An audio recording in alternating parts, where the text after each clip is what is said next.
Welcome back नाजरीन। नाजरीन, अब हम इस सेक्शन में बात करेंगे इसराइल, ईरान और अमेरिका की। नाजरीन, अमेरिका की तरफ से ये कहा जा रहा है कि आप जो है वो जंग बंदी की पासदारी करें। ईरान ने वो बात तस्लीम भी कर ली है।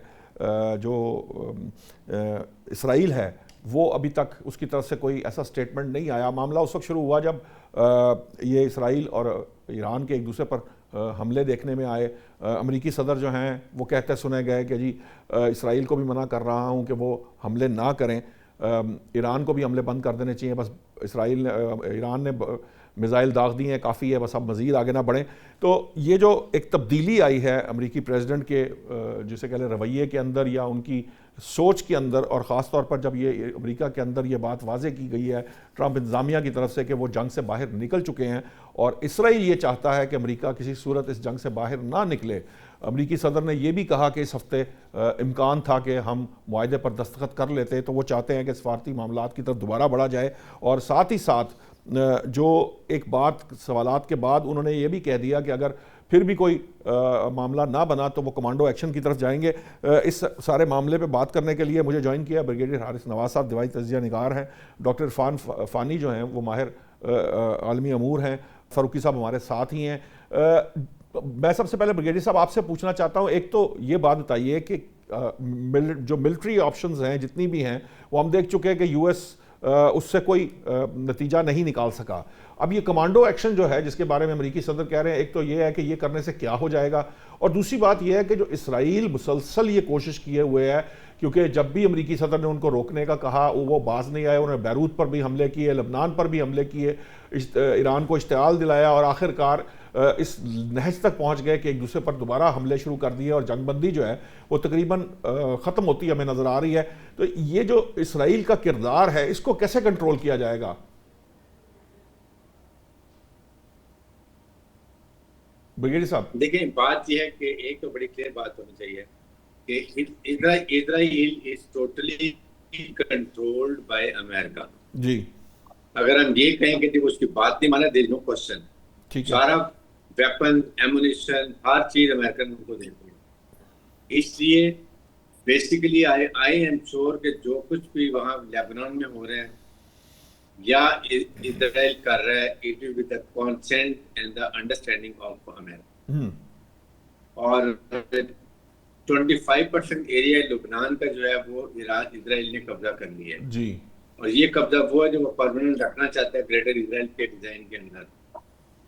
और डिसाइड किया हुआ था, अगर आपको याद हो, जब लड़ाई बंद नहीं हो रही थी, सीजफायर नहीं हो रही थी, तो फील्ड मार्शल ने स्पेशली रिक्वेस्ट की थी प्रेसिडेंट ट्रंप से कि आप इजराइल को मना करें कि वो लेबनान पे अटैक बंद करे और सीजफायर करे, ताकि इसको प्रॉपर इफेक्टिव किया जाए सीजफायर। और उसने बंद की और उसके बाद हुआ ये कि फिर दोबारा इजराइल ने आहिस्ता आहिस्ता फिर वो अटैक करना शुरू कर दिए, बहाने लगाने शुरू कर दिए और जाके अभी 25% इलाके पे इसने सदर्न साइड पे पूरा कब्जा कर लिया। और ये ईरान को किसी हालत कबूल नहीं है। ईरान की कंडीशन यही थी कि जंगबंदी होगी तो लेबनान में भी होगी और उसकी प्रॉक्सीज के साथ जो कि हिजबुल्लाह है, हमास है, हुती है, सबके साथ होगी, ताकि एक वंस फॉर ऑल ये इस मसले का हल किया जाए। इजराइल ये चाहता है कि ग्रेटर जो इजराइल का ख्वाब है वो तब पूरा होता है जब ईरान बिल्कुल 0/0 हो जाए मिलिट्री पावर के अंदर, उसकी न्यूक्लियर कैपेबिलिटी खत्म हो जाए, मिसाइल कैपेबिलिटी खत्म हो जाए, ड्रोन्स कैपेबिलिटी खत्म हो जाए और रिजीम चेंज भी हो जाए। ताकि जब वो ग्रेटर इजराइल के लिए फैन आउट करता है मिडिल ईस्ट की तरफ, जॉर्डन की तरफ और इराक की तरफ दूसरी साइडों में जाता है, तो पीछे से उसको कोई थ्रेट ना हो ईरान। ये उसके डिजाइन है जो कि अभी वो उसका पूरा नहीं हो रहा, क्योंकि जाहिर है कि ईरान अभी भी उसका मिसाइल, ड्रोन्स और रिजीम उसकी इंटैक्ट। ये प्रॉब्लम है। लेकिन प्रॉब्लम ये कि अमेरिका लड़ाई नहीं कर चाहता, ना ईरान चाहता। हालात ऐसे हो चुके हैं, जितना इकोनॉमिक लॉस दुनिया को हो गया है, एनर्जी क्राइसिस हो गए हैं, फूड सिक्योरिटी क्राइसिस हो गए हैं, और अगर 50-60 दिन और लड़ाई हो जाती है, अगर जंग नहीं बंद चलती, आप सोचेंगे दुनिया की इकोनॉमी का क्या हाल होगा। और जी डीजल के जो स्टॉक्स हैं वो पहले ही खत्म हो रहे हैं, डिप्लीट हो रहे हैं बहुत तेजी से। लेकिन मेरे ख्याल में देखें, ये आधी जंगबंदी में हमेशा ये बॉर्डर सिक्योरिटी, एक दो मिसाइल फायर हो गए, ये चलते रहेंगे till the time permanent cease fire होगी। ये मसल टैक्सी भी है, प्रेशर टैक्टर भी। ईरान चाहता है, बेसिकली अमेरिका चाहता है कि किसी तरीके से उसको कोई ऐसी कैच मिले, ऐसा इलेक्शन स्लोगन मिले, या ऐसा उसको एक फेदर इन द कैप मिले कि मैं कहूँ देखें 47 ईयर से जो अमेरिकन प्रेसिडेंट नहीं कर सके वो मैंने करके दिखा दिया कि ईरान को हमेशा के लिए डीन्यूक्लियराइज कर लिया। उसका 460 किलोग्राम एनरिच्ड यूरेनियम जो है वो मैं उठा के अमेरिका ले आया, मैंने वहां बना के उसको तबाह कर दिया। और वो ये कैंपेन चलाएगा इलेक्शन को अपने को बचाने के लिए, जो इधर ईरान करने नहीं दे रहा। बेसिक ये डिफरेंस है। अदरवाइज ईरान भी और अमेरिका भी तैयार बैठे हुए हैं। अमेरिका बल्कि चाहता है कि इमीडिएटली हो जाए। वो जब सिचुएशन रूम में गया था तो यही उसका पॉइंट था, फेस सेविंग चाहते हैं कि फेस सेविंग, अमेरिका चाहता है कि उसको फेस सेविंग मिल जाए किसी तरीके से। एब्सोल्युटली ठीक है। अब फानी साहब ये बताएं कि ये जो बात है 0/0 तो कर नहीं सका अमेरिका, ये तो बिल्कुल सामने है। कोई मिलिट्री ऑप्शन उसके पास होती तो वो उसको यूज करने से बाज ना आता। अब इसराइल बीइंग अ स्पॉइलर और यूएस जो है वहां पे ये सोच है कि वो जंग से निकल चुके हैं, वो ओपनली कह रहे हैं हम जंग से निकल चुके हैं। तो ये इसका हल निकलेगा कहाँ? ये अब जिस तरह ब्रिगेडियर साहब कह रहे हैं 50-60 दिन और चल गई तो दुनिया की बड़ी मईशतें जो हैं बहुत सारी उसमें से ऐसी होंगी जो डिफॉल्ट तक चली जाएंगी। तो कैसे ये मामला जो है आपको हल होता नजर आ रहा है? देखिए निशाद साहब, एक तो बात यह है कि जब Joint Comprehensive Programme of Action हुआ था ना, तो 20 महीने तक जो निगोशिएशन का प्रोसेस है वो जारी रहा था।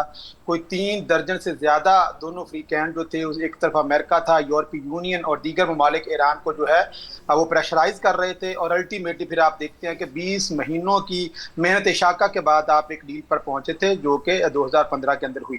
अब ये इस वक्त का जो करंट सिचुएशन है ना, उसके अंदर अमेरिका जो है उसके साथ ना यूरोपीय यूनियन है ना दीगर उसकी रिलेटिव पावर उसके साथ है। इस वक्त सिर्फ अमेरिका है। और ये जो ईरान ने इजराइल को ऊपर अटैक किया है ना, जो उन्होंने कहा था कि आप, उसने 2 मैसेज दिए हैं इस वक्त इजराइल को भी और ईरान को भी। पहला मैसेज उसने ये दिया है कि जो मेरी रेड लाइन है ना, वो सिर्फ अब ईरानियन लैंड नहीं है, कि अगर आप ईरानियन लैंड के ऊपर अटैक करेंगे तो तभी मैं जो है रिटेलिएट करूंगा और इजराइल के ऊपर अटैक करूंगा। तो जो मेरा एक्सेस ऑफ रेजिस्टेंस है वो भी मेरी रेड लाइन है। तो उसने अपनी डेटरेंस को एक्सपेंड कर दिया है, एक्सटेंड कर दिया है। नंबर 2 जो उसने मकसद हासिल किया है ना, वो मैं ब्रिगेडियर साहब की बात से थोड़ा सा इख्तलाफ करते हुए कि जो इजराइल और अमेरिका के दरमियान जो ताल्लुकात हैं, उनके दरमियान जो डिस्टेंस है ना वो पैदा होना शुरू हो गया। और अल्टीमेटली ईरान ने लेबनान के केस को ट्रंप के लिए एक ऐसे टेस्ट के तौर पर रखा है कि अगर डोनाल्ड ट्रंप की बात नेतन्याहू लेबनान के कॉन्टेक्स्ट में नहीं, तो वो उसकी गारंटी कौन देगा? कि मतलब नेतन्याहू तो जब एक तरफ ट्रंप की बात नहीं मान रहा और उसकी बात मानते हुए इस रिटेलिएशन को या ईरान के ऊपर अटैक करने से बाज नहीं आ रहा। आपको याद होगा कि 2 दफा इससे पहले, एक दफा जेडी वेंस ने भी नेतन्याहू को कॉल करके अच्छी खासी उनकी टेंस कॉल हुई थी, और उसके बाद डोनाल्ड ट्रंप की और नेतन्याहू की भी जो कॉल हुई थी, तो उसके अंदर अच्छी खासी अब्यूसिव लैंग्वेज डोनाल्ड ट्रंप की तरफ से इस्तेमाल की गई।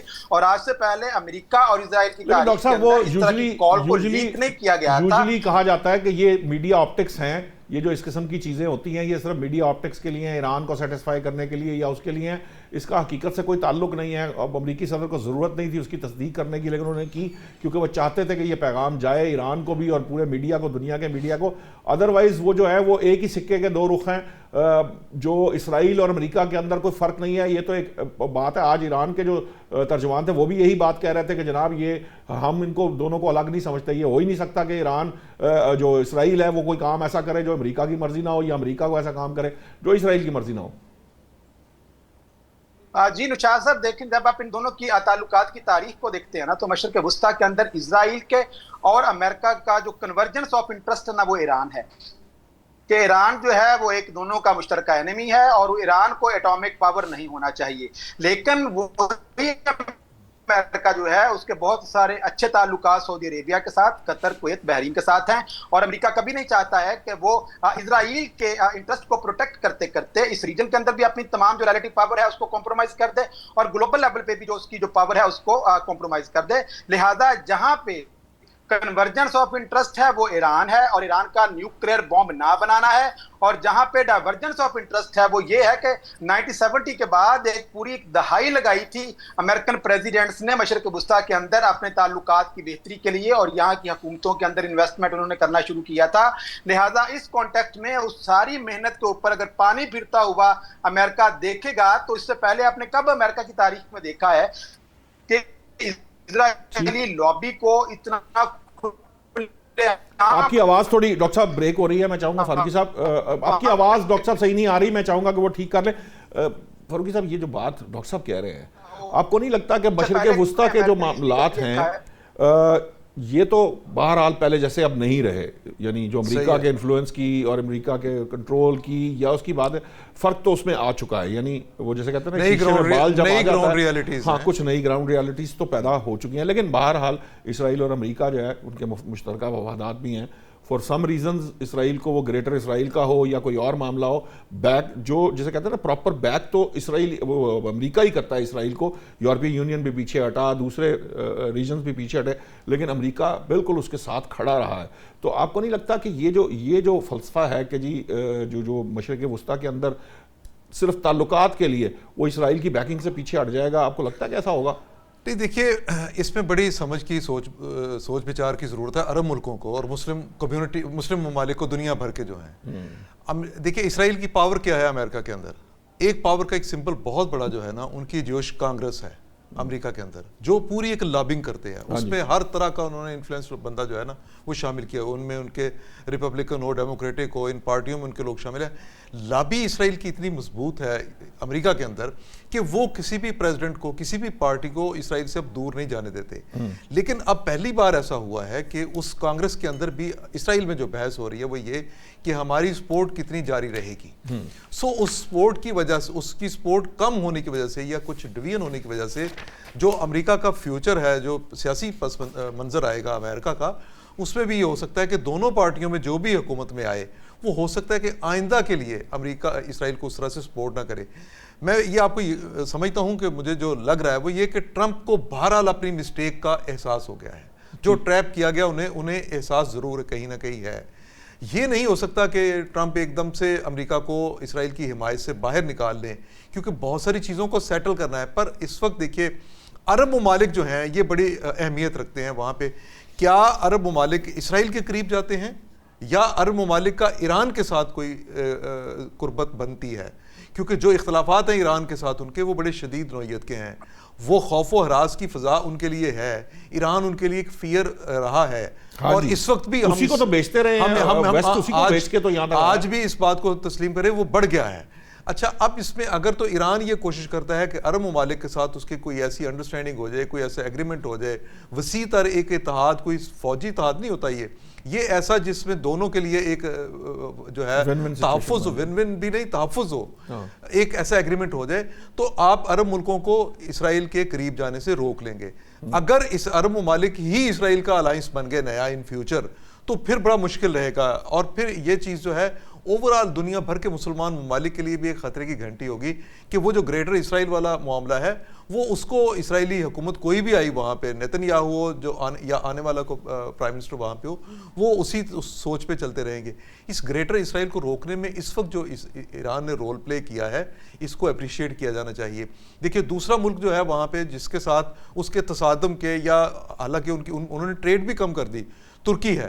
तुर्की की ट्रेड इसराइल के साथ वो बकौल तुर्की उनके हुकाम के कि वो अब तकरीबन जीरो पे चली गई है। हाँ, लेकिन फिर कहीं ना कहीं से इसराइल को सपोर्ट भी मिल रही है। अज़रबैजान उसके लिए एक बना हुआ ऑक्सीजन लाइन बना हुआ है, वो सारी की सारी एनर्जी वहाँ से उनको मिल रही है।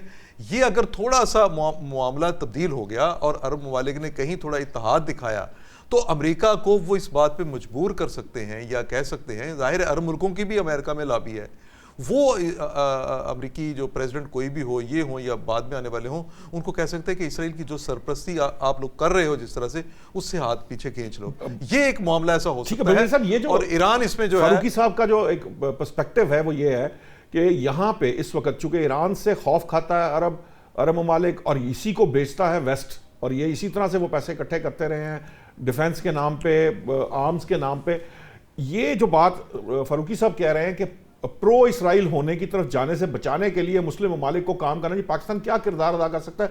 क्योंकि दुबई और बहरीन हम देख रहे हैं कि दुबई अलल ऐलान जो है वो इसराइल के साथ खड़ा है, बाकी ममालिक जो हैं वो कहीं ना कहीं हमें ईरान की तरफ टिल्ट होते हुए नजर आ रहे हैं, या पाकिस्तान की वजह से ही अब तक खामोश बैठे हैं?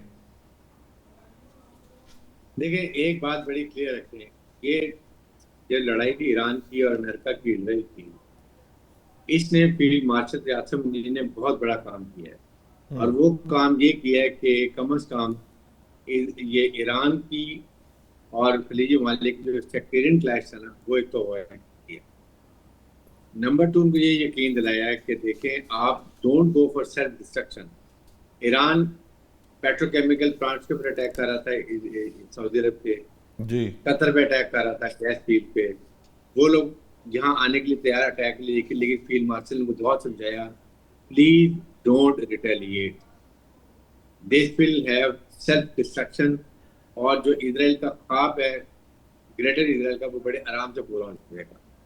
जब आप खुद डिस्ट्रॉय हो जाएंगे तो इजराइल को कौन रोकेगा? इस खत्ते में इजराइल भी कमजोर हो गया, ये में ईरान कमजोर हो गया, खलीज ममालिक का गैस ऑयल पिट तबाह हो गए, ईरान के गैस ऑयल पिट तबाह हो गए, तो इजराइल को तो बड़ा खुला फील्ड मिल जाएगा जी। और सेकंड, अब उनमें ये रियलाइजेशन हुई है कि नाउ आपने देखा होगा कि अभी ईरान के स्टेट गवर्नर, फॉरेन मिनिस्टर, उनके interior minister, they had gone to Qatar. तो अब रियलाइज हुई है कि अमेरिका ने इनको बिट्रे किया है जो ये लड़ाई के अंदर, कि वो सारा $3 ट्रिलियन का वेपन एमुनिशन भी बेचा, उसके बाद उनको वो प्रॉपर सिक्योरिटी भी नहीं दी और जाके इजराइल की सिक्योरिटी पे लग गया। तो नाउ दे हैव डिसाइडेड कि व्हाई नॉट ईरान और ये तमाम खलीजी वाले मिल के, why can't they have their own security proper arrangement, why should they clash with each other? जो उसका डिजाइन, उसने क्या किया अमेरिका ने, इजराइल ने हवा क्रिएट किया इजराइल ईरान का कि जी ईरान आप पे अटैक कर देगा, ईरान न्यूक्लियर बम बना रहा है, ईरान बड़ी स्ट्रॉन्ग है, ईरान आप पे अटैक कर देगा, सऊदी अरब पे, कतर पे, वहां पे। उन्होंने $3.3 ट्रिलियन का वेपन हमसे खरीद के यहाँ रख दिया। अब उन्होंने रियलाइज किया कि नहीं, now we have to be together, the more they are together the more Israel का ख्वाब जो है वो कभी कामयाब नहीं होगा। That is what they have realised, और इसमें पाकिस्तान के फील्ड मार्शल का बहुत बड़ा हाथ। ठीक है, बहुत बहुत शुक्रिया ब्रिगेडियर हारिस नवाज साहब आपका, डॉक्टर इरफान फ़ानी साहब आपका, खालिद फारूकी साहब आपका बहुत बहुत शुक्रिया। नाज़रीन, बात यह है कि यकीनन मुआहदा तो होगा, ईरान और अमेरिका के दरमियान होगा।